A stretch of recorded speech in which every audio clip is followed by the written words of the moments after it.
Okay po, ma'am. Hoy, ikaw! Tumawag teacher mo sa akin! Magsaka na naman! Nay, kasi ayoko na marinig! Simula ngayon, bawal ka lang gumala at mag-cellphone! Hindi pwede to. Anong gagawin ko? Aray! Sakit ang pagkaramdam ko!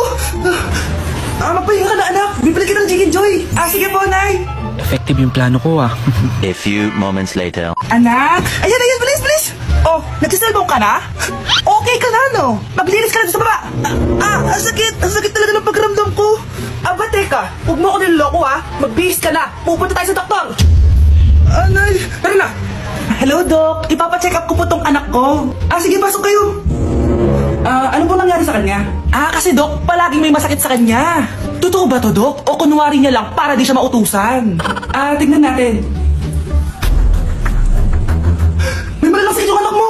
Ha? Mamamatay na siya! Di ka magiging OA, ma'am, ha? Meron akong gamot dito, ma'am. Last stock na lang to. Ipainom mo na. Effective yan, ha? Iinumin ko na, Nay, ha? Ayan, Nay. Okay na pakiramdam ko. Ayan, huli niya na yan. Ano mangyayari? Isa siyang peking doktor. Kaya ikukulong na namin siya. Ha? Ay, anak, ano nangyayari sa'yo? Anak! Ay, expired na pala yung gamot. Walang hiya ka. New Year na! Magbabago na talaga ako! Hindi na ako magagalit! Mga anak, kain na tayo! Teka lang, asan yung kanin? Nay, huwag kang magagalit sa akin! Di pa lang nakapagsaing! Ano? Oh, kalma ka lang. Huwag kang magagalit. Sige anak, magsaing ka na! Sige po, Nay! Nay! Naputol ko yung hanger mo! Oh, kumalma ka. Huwag ka papadala sa emotion mo. Okay lang yan, anak! Bibili lang ako ng bago! Sige po, Nay! Ang weird naman niya. Hindi siya nagagalit. Nay, kumuha ako ng 1,000 sa wallet mo! Ayaw mo kasi bigyan ng pera eh! Oh, relax ka lang. Pera lang yan. Huwag kang magalit.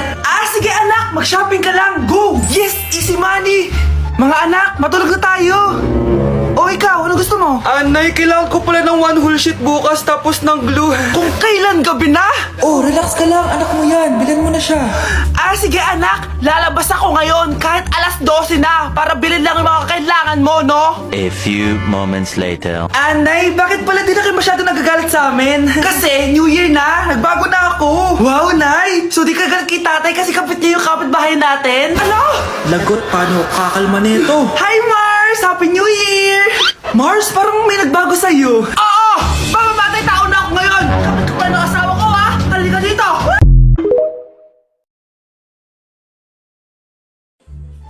Hi, Mare! Buntis na ako! Ha? Paano ka nabuntis? Wala ka namang asawa.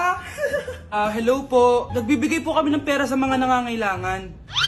Hello po, Mayor. Ako po, kailangan po namin ng pera. Ay, Mayor! Buntis ako, oh. Mas kailangan ko yan. Oo, mas kailangan mo nga kasi buntis ka. Oh, ito. Sa'yo na to. Thank you. Tsaka pala, magbibigay kami ng bahay at lupa sa mga may kailangan. Kami po, Mayor. Kailangan po namin ng bahay. Wala na po kami pagrenta.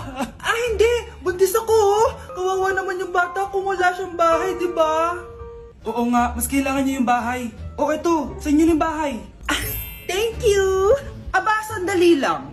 Bakit? Sinungaling to babaeng to eh. Hindi naman totoong buntis yan. Totoo nga. Manganganak na ata ako. Manganganak na daw. Manganganak? Tignan ko na lang kung anak yung lumabas dyan. Ang baho, ano yun? Di ba? Sinungaling kong babaeng to. Nagdadalang tae lang pala. Sa akin niyo na lang po ibigay yung pera tsaka yung bahay. Bakit anak? Kasi Nay, buntis ako.